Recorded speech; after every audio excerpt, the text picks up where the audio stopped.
په پاکستان باندې جهاد پرست شوی دی. دا اعلان مفتی تقی عثماني صاحب وکړو. مفتی تقی عثماني صاحب خپل یو بیان کې ووی چې دې وخت کې په پاکستان جهاد پرست شوی دی چې هغه لاړ شي او په فلسطین کې وجنګېږي د کفارو خلاف. نو موږ ګڼلی چې د دې بیان نه پس د دومره غټ مفتی صاحب بیان نه پس به واقعي دستې روانې شي، لاړ به شي، فوج به لاړ شي، عوام به لاړ شي، څوک به لاړ شي. جهاد خو ډېره غټه خبره ده، ډېره لویه خبره ده. په اسلام آباد کې جماعت اسلامي والا صرف احتجاج لرو وتل، د فلسطین جنډې ورسره وي، د فلسطین په حق کې راووتل، پولیسان ماماګان راړل او هغوی یې چې کوم دی وشړل، ویې ټکوله چې نه احتجاج به نه کوې.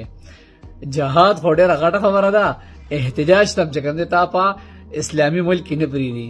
دا ولې هسې دې احتجاج نه چې کوم دی اسرائیل ته څومره نقصان رسېده، اسم نه خو نه د اسرائیل خلاف په احتجاج نه کې.